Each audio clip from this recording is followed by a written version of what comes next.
Assalamualaikum warahmatullahi wabarakatuh. Halo everyone, kembali lagi sama aku Melida Nur Sabrina Amadanti di episodenya BBM Bincang-Bincang Milenial. Nah, nggak perlu panjang lebar lagi, aku memperkenalkan diriku. Jadi hari ini aku ditemenin sama salah seorang aktivis muda Kabupaten Banjar yang kayaknya bagi para organisatoris di Kabupaten Banjar sendiri udah nggak asing sama beliau, yakni Kanda Muhammad Wahyu Pratama. Ya, Gimana? selamat malam Dinda, host Melinda ya. Iya. Ya, Oke. Kayaknya kita langsung ke poin aja deh. Bukan poin sih, maksudnya lebih langsung ke diskusinya. Nah, Muhammad Wahyu Pratama, anak pertama dari berapa bersaudara tuh berarti? Gue coba lihat. dari 3 bersaudara. Memang kita yang pertama. Anak pertama. Iya, Oke. Anak pertama dan asli orang Banjar, Banjar. asli orang Banjar. Blank langsung. Asli dari orang Banjar. Nah, kan sebelumnya pernah dengar nih kalau Kanda Muhammad Wahyu Pratama sendiri pernah mondok. Iya, pernah. Pernah mondok dan apakah sebelumnya itu pernah sekolah misal dari SD SMP atau memang dari awal udah mondok gitu? Kalau berbicara pendidikan, memang sejarahnya pernah terakhir sampai kelas 2 SMP kalau nggak salah. Dan langsung dimasukin ke pondok oleh orang tua, dan kalau kata orang sekarang hijrah ya, hijrah secara akademisi, secara pendidikan langsung ke pondok. Dan saya memulai pondok di kelas 2 awaliyah pondok pesantren Darussalam Martapura, dan dilanjutkan lagi langsung di Sekolah Tinggi Agama Islam Darussalam di Yayasan Pondok Pesantren Darussalam itu juga. Dan alhamdulillah 2017 selesai satu sarjana hukum Islam begitu. Nah, tadi mondok itu sampai lulus Darussalam. Ya, sampai Darussalam lulus kelas ketika SD kuliah ya. Ya. Nah, apakah selama mondok itu memang fokus hanya di pendidikan dalam artian sebagai santri saja atau memang sudah mulai menggeluti beberapa organisasi atau kegiatan lainnya? Terakhir kalau nggak salah pendidikan juga dibarengi juga dengan kegiatan lain. Ada yang pastinya dengan organisasi. Naik kelas 3 Usto kalau nggak salah atau tingkatan selanjutnya, alhamdulillah saya sudah mengenal organisasi-organisasi juga. Ya, yang khususnya salah satunya yang ada di Badan Otonom Nahdlatul Ulama Kabupaten Banjar. Di situ banyak tersebar pempek-pempek dari Ikatan Pelajar Nahdlatul Ulama waktu dulu. Jadi disitulah saya mulai mengenal belajar berorganisasi dan bersosial dan serta berorganisasi. Dan saya pada akhirnya melihat bagaimana sih dunia luar itu. Artinya tidak hanya sekedar di pondok pesantren saja, bukan hanya sekedar kita mendapatkan ilmu agama, tapi ilmu agama kita bagaimana dapat kita eksplor ke seluruh masyarakat melalui organisasi. Gitu, tidak. Tadi langsung kenal memang dari setelah lulus pondok apakah memang sudah memiliki, kan tadi sudah mulai mengenal organisasi, berarti dalam artian sudah mulai kenal dunia luar dan sudah biasanya tuh sudah punya target nih lagi ke depannya mau apa. Setelah lulus pondok itu apakah memang hanya berfokus tadi lanjut ke stay atau lanjut kuliah Ya. atau memang sudah mulai lagi yang lain? Jadi organisasi itu akhirnya menciptakan beberapa semangat, menciptakan beberapa motivasi. Karena dengan kita berorganisasi, kita banyak kenal orang, banyak kenal teman, dan dari berbagai macam latar belakang ya. Sehingga alasan itulah yang pada akhirnya membuat kita berpikir untuk terus berkembang dan maju. Memang banyak stuck kita dalam berpikir kaum kaum pondokan, sehingga bagaimana dapat memilenialkan cara berpikir kita untuk bermanfaat. Artinya dari pemikiran tersebutlah saya akhirnya lahir dan termotivasi untuk melanjutkan akademik kita dan melanjutkan wawasan yang lebih luas lagi. Pendidikan pasti saya juga mencari pendidikan formal dan mencoba sekolah tinggi dan lebih ke serata satu lagi. Dan alhamdulillah dari motivasi tersebutlah akhirnya bisa kuliah. Yang dulu memang cita-citanya pengen jadi kaum aja, pengen jadi kaum, pengen jadi imam, syukur-syukur bisa khutbah kan, mungkin itulah start berpikir kita. Tapi dekat kita berorganisasi, alhamdulillah saya dapat berpikir lebih jauh lagi bahwa kemanfaatan dalam ilmu agama itu bisa saya sebarluaskan dengan berbagai macam kegiatan, kegiatan sosial dan segala macam lain lah, seperti itu. Mungkin itu manfaat organisasi dalam mendukung kepondokan saya waktu selama menjenjang pendidikan di pondok pesantren. Iya. Selama ikut berorganisasi dan tadi kan ada motivasi memang dari diri sendiri. Iya. Nah, terus gimana pendapat sampean sendiri tentang santri yang tidak ingin berorganisasi karena udah fokus mondok aja, udah yang fokus deh kita kuning aja, nggak usah untuk lebih ke sosialnya sendiri. Iya. Dari pengalaman yang saya dapat dengan berteman dengan orang banyak di pondok pesantren, apalagi pondok pesantren Darussalam kita ya terkenal, bahkan bukan hanya Kalimantan tapi seluruh Indonesia, bahwa pondok pesantren Darussalam adalah pondok pesantren tertua. Bahkan dulu sudah lebih 1 abad ya yang kita ketahui. Nah, kalau berbicara pondok pesantren Darussalam ataupun berbicara kesantrian, kita tahu datanya bahwa setiap tahun pondok pesantren Darussalam melahirkan bukan hanya ratusan ya, mungkin bisa 1.000-an ya, melahirkan alumnus pondok pesantren atau para santri yang siap khususnya masyarakat. Ya terlepas mau ataupun tidak mau di dalam berorganisasi atau kita keluar, pada dasarnya para santri itu akan dihajatkan untuk selalu bisa oleh masyarakat.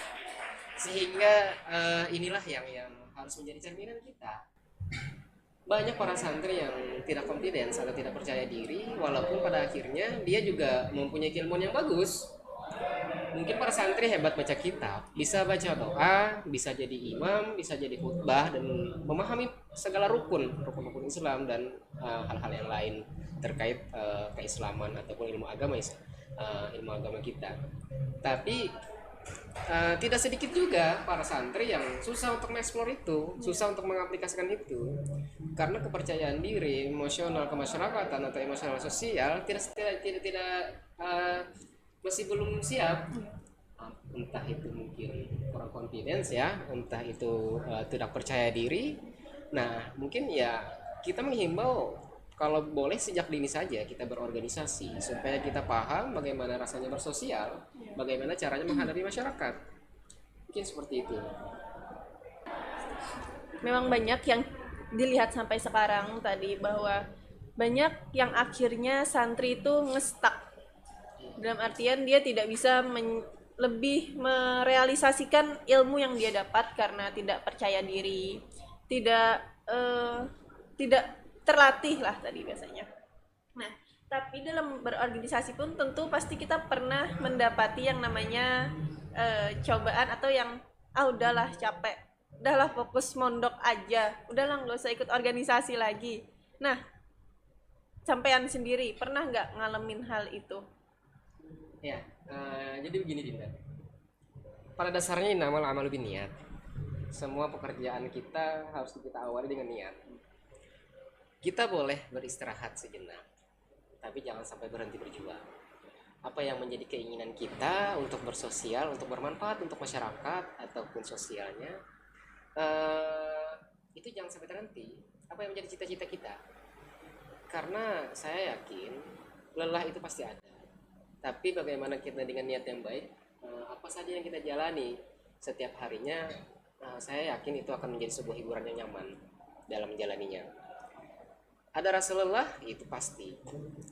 Mungkin dalam menghadapi dinamika entah itu di organisasi tidak memahami, tidak satu persepsi mungkin pada akhirnya, atau menimbulkan gejala konflik entah itu secara personal ataupun secara kelompok atau di dalam organisasi tersebut, sehingga ya itu hal-hal yang wajar karena saya anggap itu adalah asahan bagi diri kita.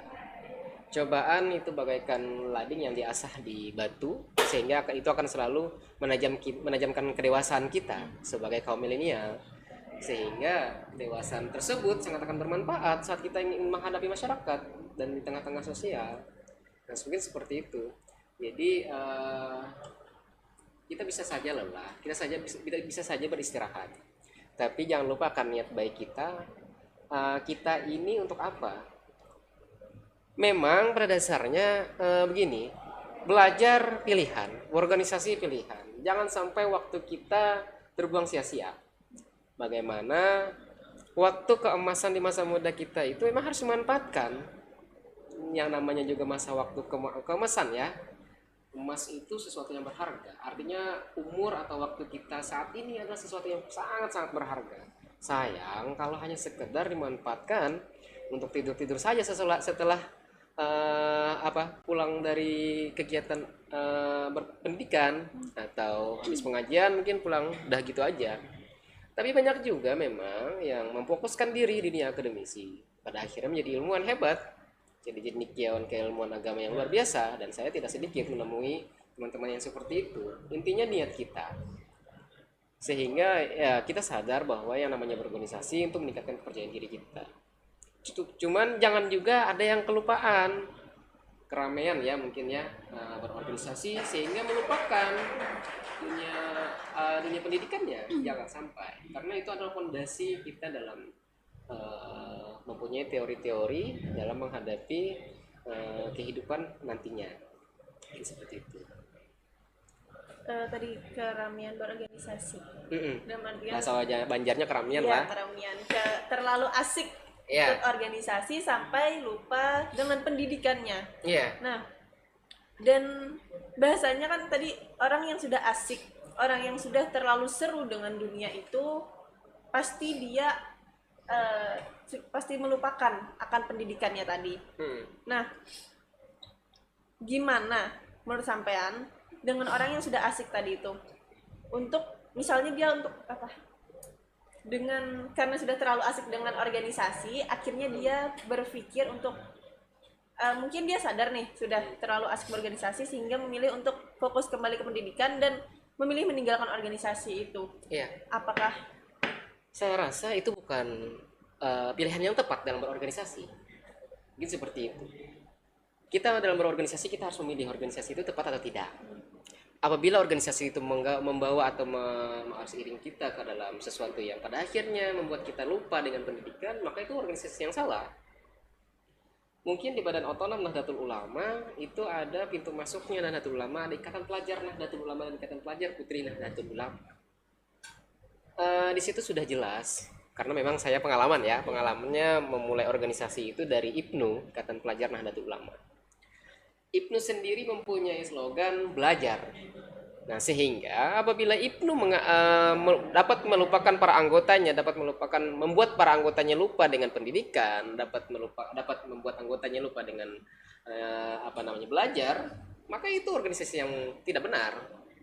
Nah, pada dasarnya di dalam organisasi itu membuat kita semakin termotivasi dalam belajar, mencari hal-hal yang baru dalam meneorikan pendidikan kita tadi, pelajaran kita tadi. Dan menurut saya seperti itu. Jangan salah, banyak juga yang ikut-ikutan berorganisasi, ikut-ikut kumpul, komunitas, ternyata itu melupakan dan pada akhirnya membuat dia tidak belajar lagi, membuat dia mungkin pagi ngelayur misalkan, pada akhirnya sampai tengah malam kisahnya rapat ya.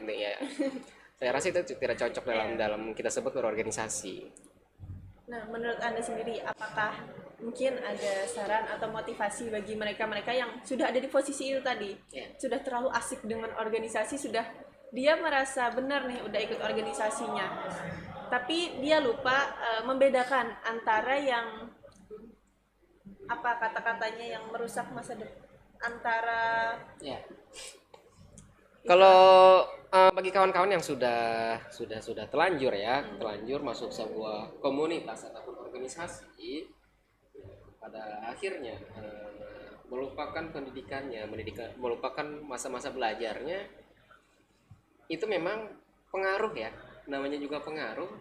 Itu harus ada dorongan-dorongan luar yang siap membantunya, siap membantu dan mendorongnya. Karena pengaruh kondisi kita itu tergantung lingkungan di mana kita berada, maka disitulah seperti itulah kita bertindak, disitulah kita bersikap.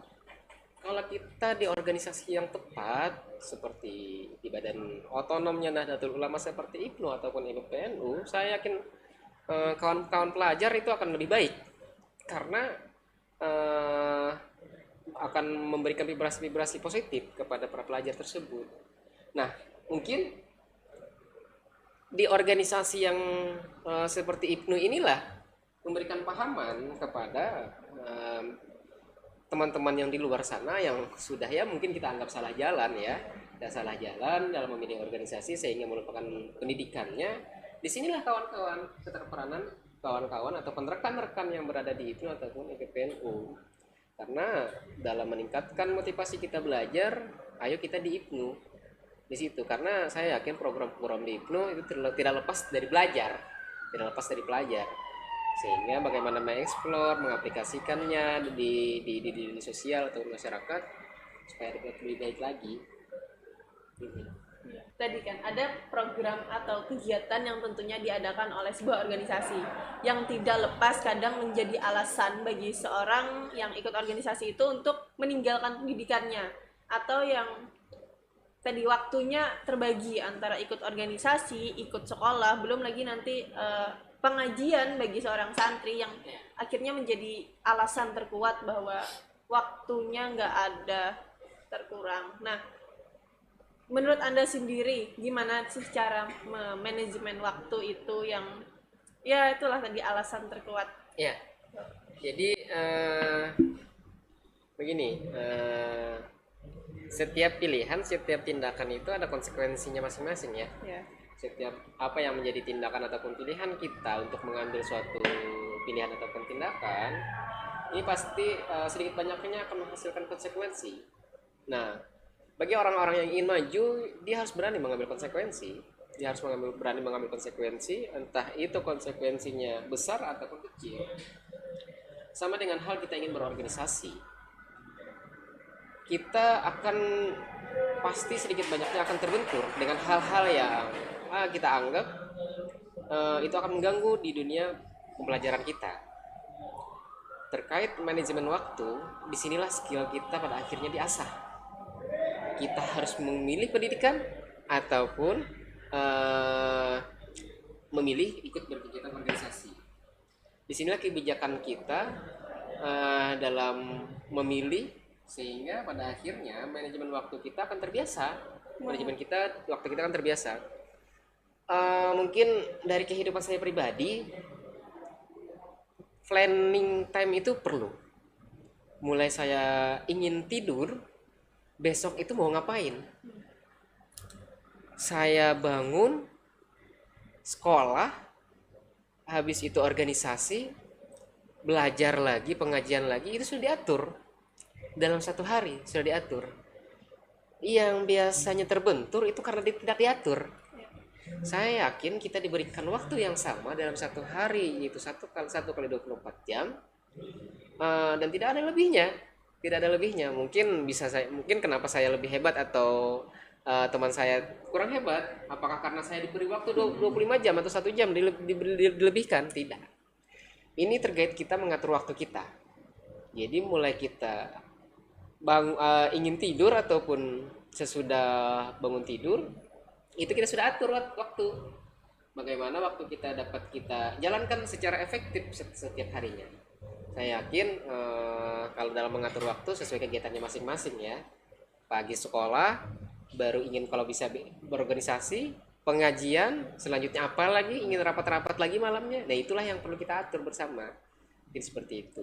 Mengatur waktu. Ya. Tapi banyak juga nih yang kita lihat bahwa mungkin beberapa orang sudah berusaha atau ya setiap orang sudah punya target, tapi banyak juga orang yang akhirnya tidak suka menjadikan dirinya terikat dengan waktu itu. Yang dan tidak menutup kemungkinan juga akhirnya kita ada yang entah hal lain yang membuat plan satu gagal. Buat Anna itu gimana tuh jalan keluarnya? Kegiatan kita sehari-hari terkadang yang kita anggap itu penting biasanya apa yang kita senangi, begitu. Apa yang kita senangi. Jadi contoh nih, Dinda host mungkin Linda senangnya lebih senangnya itu berorganisasi. Saya yakin prioritas yang dalam pengaturan jadwalnya pasti lebih prioritas organisasi, bukan gagal, tapi kita milihnya apa. Terkadang orang yang menjadikan alasan tidak bisa belajar saat dia berorganisasi, sebenarnya tanpa dia berorganisasi pun mungkin dia malas dalam belajar, kecuali dia memang memfokuskan atau memprioritaskan pendidikan. Saya akan memprioritaskan dalam 1 minggu saya akan berorganisasi mungkin 1 atau 2 hari. Nah, maka jelaskanlah itu, berkomitmenlah dengan organisasi bahwa saya punya waktu untuk membantu organisasi 1 atau 2 hari. Seperti itu, itulah komitmen kita. Tapi kalau tidak kita putuskan apa yang pengen kita laksanakan, maka itu akan menjadi kegagalan. Saya yakin akan menjadi kegagalan. Misalkan kita pagi bangun sekolah, baru organisasi, lalu menjadi alasan organisasi waktu selanjutnya tidak dapat pengajian, itu menjadi alasan. Sebenarnya kalau kita, udah nih rapat nih, kita tentuin aja rapatnya 1 jam. Kalau lewat daripada 1 jam, ya udah kita langsung ke pengajian. Seperti itu. Makanya kaum milenial sekarang itu disiplin yang penting. Banyak merawat waktu kita karena ketidakdisiplinan kita. Katanya rapat pada malam hari ini itu jam 7 atau sesudah maghrib. Ya ternyata pada setengah 8 misalkan, atau jam 8 molor. Nah seperti itu, molornya ya buang 1 jam pada akhirnya, yang pada seharusnya 1 jam itu selesai, lalu selanjutnya dapat kita laksanakan lagi pengajian sesudah itu. Nah inilah yang harus kita perlukan di dalam organisasi, sehingga mengajarkan kita disiplin dalam melaksanakan kegiatan, sehingga disitulah manajemen waktu tercipta terhadap diri kita. Ya seperti itu. Bahwa semua orang tadi poinnya adalah setiap orang ada target, setiap orang punya motivasi, setiap orang punya ketentuan atau pilihannya masing-masing. Tapi menurut Anda, apakah orang yang memotivasi itu juga penting? Atau setiap orang ada yang mendukung di belakang? Atau memang yang Anda sendiri tipe orang yang lebih suka dimotivasi, atau Anda memotivasi diri Anda sendiri? Pada dasarnya kita perlu vibrasi positif, dan vibrasi positif itu dilahirkan dari lingkungan kita, orang-orang di sekitar kita. Alhamdulillah, mungkin saya bersyukur kenapa bisa sampai seperti ini, bukan hanya dari dorongan keluarga, bukan hanya karena niat saya, tapi alhamdulillah saya bertemu dengan orang-orang yang baik, bertemu dengan orang-orang yang sukses, dan bertemu orang-orang yang menginspirasi. Pada akhirnya saya ciptakan di dalam kehidupan saya, harus ada orang-orang yang seperti itu. Harus ada guru, harus ada mentor, harus ada partner. Nah sehingga orang-orang yang di sekitar saya akan selalu menghadirkan inspirasi-inspirasi yang baik.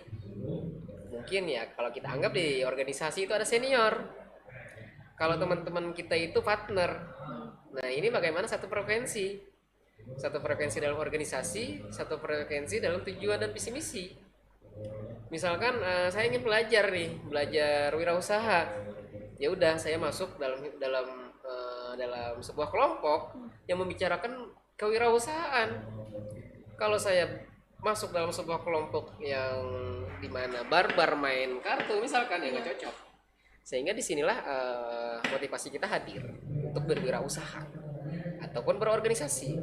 Kalau saya ingin berorganisasi yang baik, maka saya harus belajar dengan senior-senior atau organisatoris yang sudah menggeluti dunia organisasi.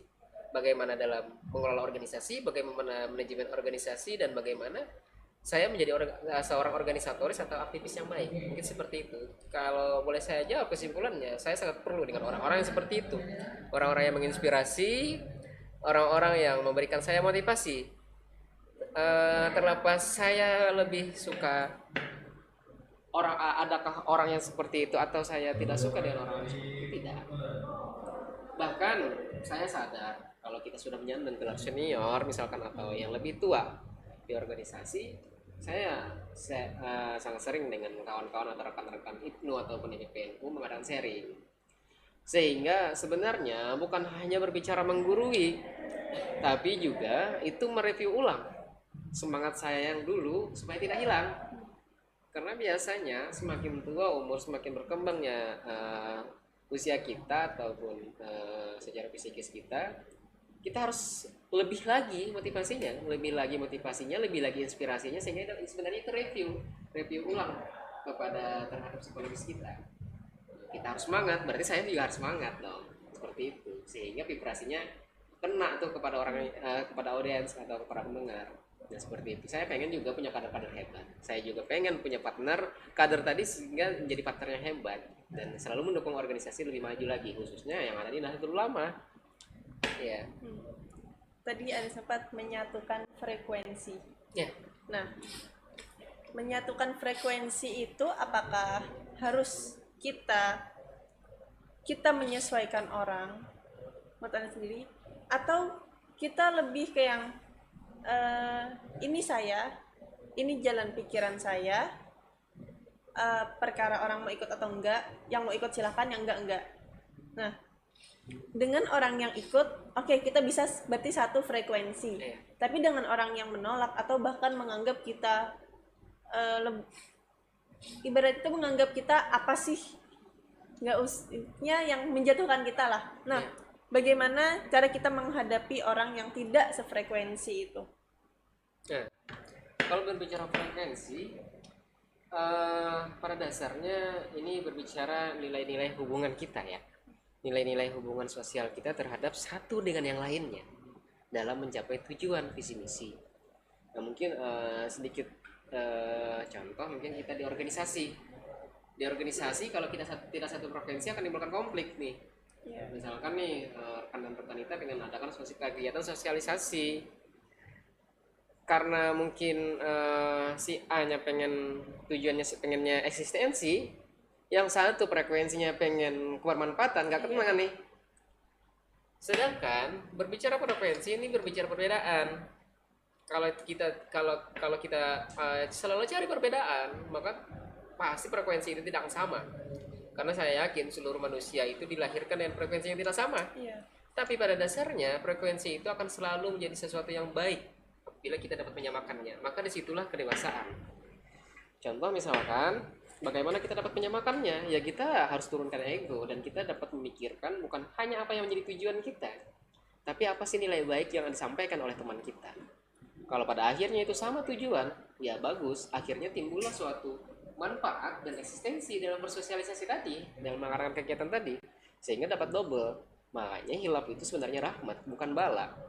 Nah inilah frekuensi yang harus kita samakan sebagai kader-kader, aktivis mudanya Nahdlatul Ulama.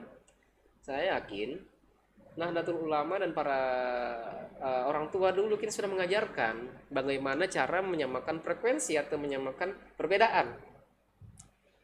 Mungkin diajarkan ya, mungkinnya terkait tabayun, tawasud, tasamuh, tawazun, dan hal-hal yang lain terkait ideologi dalam menyamakan persepsi.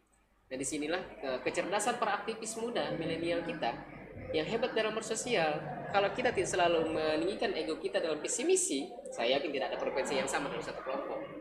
Tidak akan ada yang sama frekuensi dalam satu kelompok, sehingga tidak ada lagi hadirnya sebuah organisasi dalam mencapai suatu tujuan visi dan misi. Dan di situ sebenarnya akan menajamkan kepemimpinan kita, jiwa keledaran kita, jiwa kepemimpinan kita. Bagaimana kita dapat memahami teman ini pengennya apa maunya. Oh dia maunya baik-baik saja, maka coba selain kita menganalisa, kita mencoba masuk juga dan belajar memahami. Terkadang kita pengennya dipahami. Nah, disitulah ego yang harus kita turunkan. Saya yakin kalau para kader juga bisa menurunkan ego dan memahami satu sama lain, inilah yang akan mencapai suatu visi misi atau kegiatan yang bagus di dalam sebuah organisasi. Contoh misalkan ya di dalam hilapnya perbedaan rapat saja misalkan. Ya sudah, kita samakan saja, kita satukan persepsi saja bahwa kita rapat 7 jam, jam 7. Jam 7 tadi kalau kita sudah lewat pada jam 7 kita mulai. Nggak usah lagi nunggu jam 8 jam 9, nggak usah lagi nunggu orang kumpul. Kalau ada yang datang telat, nah itu mikirkan sendiri bahwa kamu itu telat. Itu tergantung tersendiri bagi dia.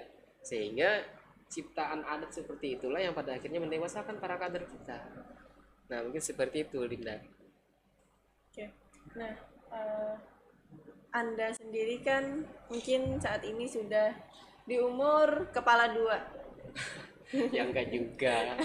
Ya, intinya di umur sampean ini mungkin kebanyakan biasanya partner lebih untuk berfokus, udah deh untuk fokus ke usaha aja. Ya. Tapi kenapa Anda sendiri justru tetap memilih bertahan untuk aktif di organisasi kepemudaan? Saya yakin mungkin ini masih stigma ya, stigma kita kaum muda, bahwa yang namanya semakin bertambahnya usia, semakin bertambahnya kedewasaan, itu kayaknya udah deh fokus ke kerja aja udah. Iya. Mungkin seperti itu. Sebenarnya tidak. Semakin kita dewasa seharusnya semakin giat berorganisasi. Karena corong kita untuk bermanfaat dengan masyarakat itu organisasi. Saya yakin kapalnya untuk kita bermanfaat lebih nyaman itu organisasi. Di organisasi tersebut lah. Contoh nih, Melinda pengen bermanfaat dengan organisasi, saya pengen bermanfaat untuk masyarakat. Saya yakin harus melalui jalur organisasi, entah itu perhimpunan atau perkelompokan perempuan misalkan, atau masyarakat apa, PKK misalkan, seperti itu. Di organisasi ini jangan sampai yang salah itu jangan sampai kita mikirnya kita cari sesuatu yang lebih materialistis, tidak, tapi bagaimana kita dapat bermanfaat dan dapat mengeksplor kedewasaan kita tadi.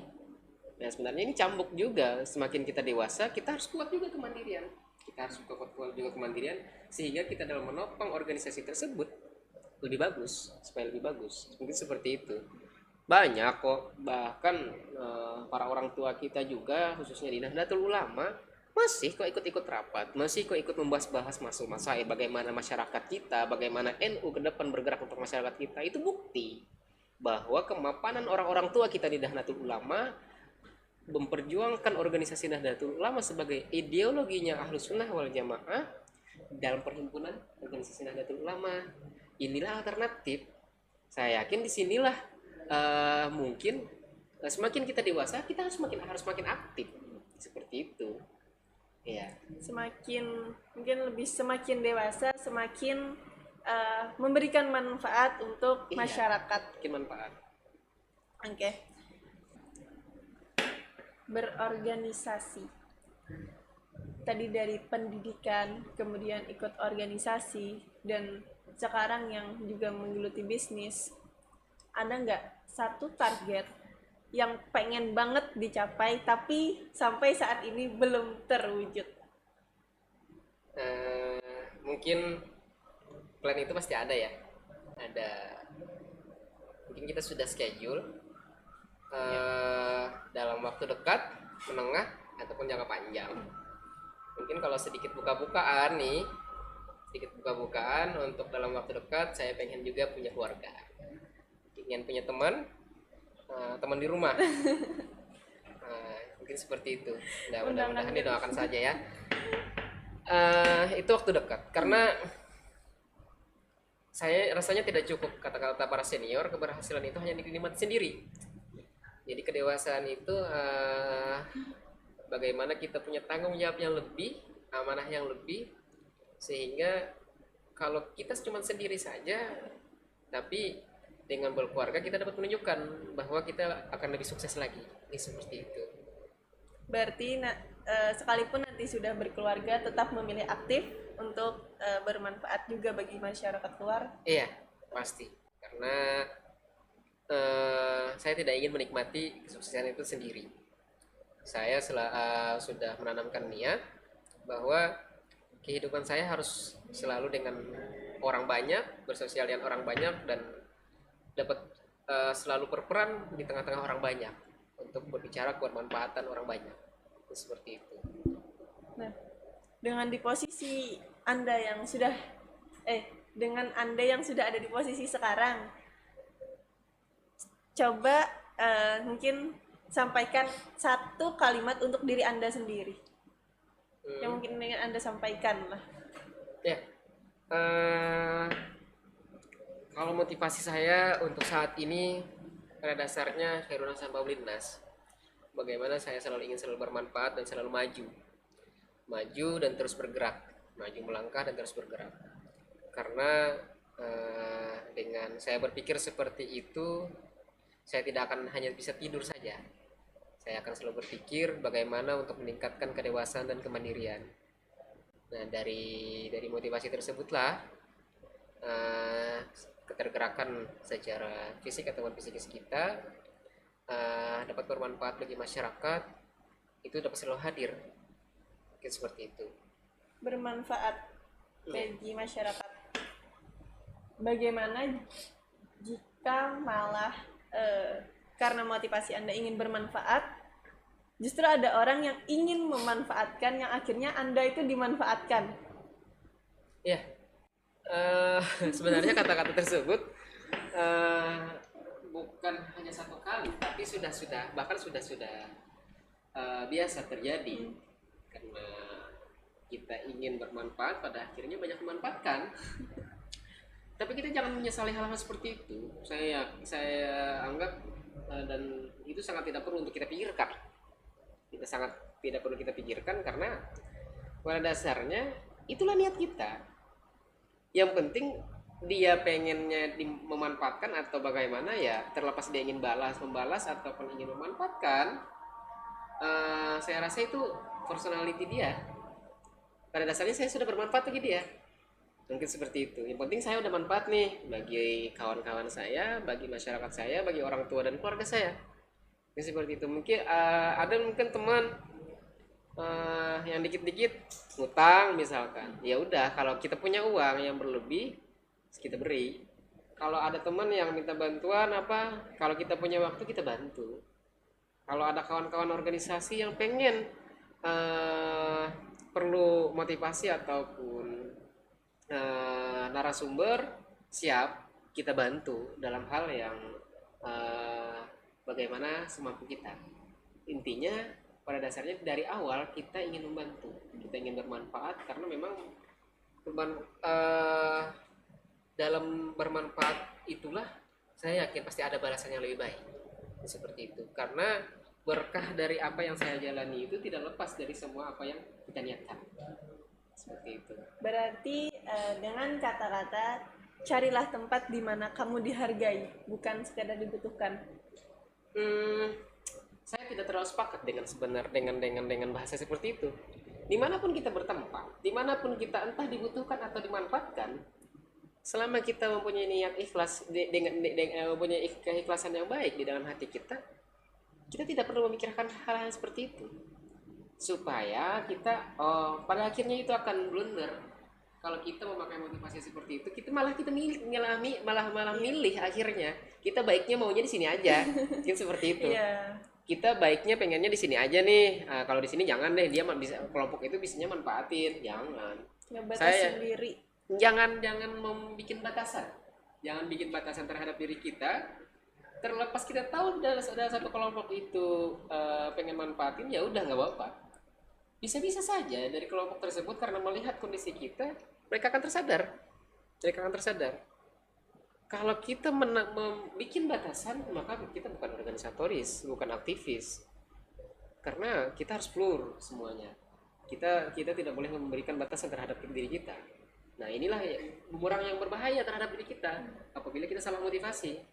Seperti itu. Penting kita niatnya ya udah kita dapat bantu organisasi tersebut selama dia memang organisasi yang baik, ya kita bantu. Tapi kalau kita udah tahu misalkan di situ organisasi yang radikal misalkan yang nyuruh-nyuruh kita bom diri, ya udah itu pasti udah jauhin aja. Atau udah mikirnya radikal nyuruh kita nggak usah lagi sekolah atau belajar, ya udah jauhin aja. Itu sudah hal yang tidak perlu kita bahas lagi, seperti itu. Oke, udah banyak banget nih tadi dan kayaknya udah cukup panjang juga.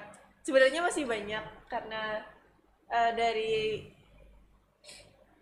sampean sendiri yang awalnya seorang santri, kemudian lanjut menjadi seorang mahasiswa, menjadi seorang aktivis dan usahawan muda, itu punya banyak banget pertanyaan.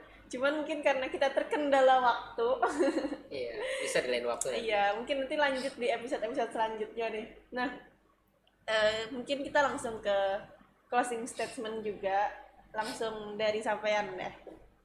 Ya, mungkin saya ingin mengajak dan menginspirasi kepada seluruh rekan dan rekan kita, khususnya para aktivis muda. Pada dasarnya jangan kita sia-siakan waktu kita atau waktu-waktu keemasan kita, karena kondisi kita sekarang adalah cerminan kedepannya kita seperti apa. Dan seperti itu mungkin closing statement dari saya, supaya kita selalu dapat bermanfaat dan memikirkan kalau kita saat ini tidur-tidur saja, maka ke depan maka siap-siaplah kita hanya tidur-tidur saja. Apabila kita bermanfaat mulai sejak ini, maka siap-siaplah kita akan selalu bermanfaat dan didoakan orang banyak. Nah, mungkin itu dari saya. Terima kasih sudah mengundang malam hari ini. Semoga NU Media selalu dapat bersinergi dengan host-host yang lainnya lagi, juga pembicara-pembicara yang lainnya di lain. Terima kasih. Ini itu dari kami. Yes, sekian.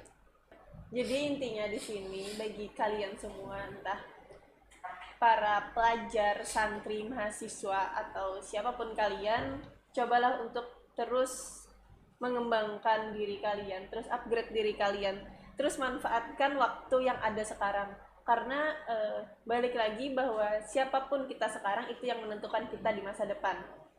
Intinya tadi terus belajar, nggak peduli berapa kali gagal, berapa kali ngerasa ngestak, berapa kali ngerasa jatuh, yang penting adalah kamu terus berusaha untuk bisa bangkit lagi, bisa memulai lagi, dan bisa untuk terus berkembang.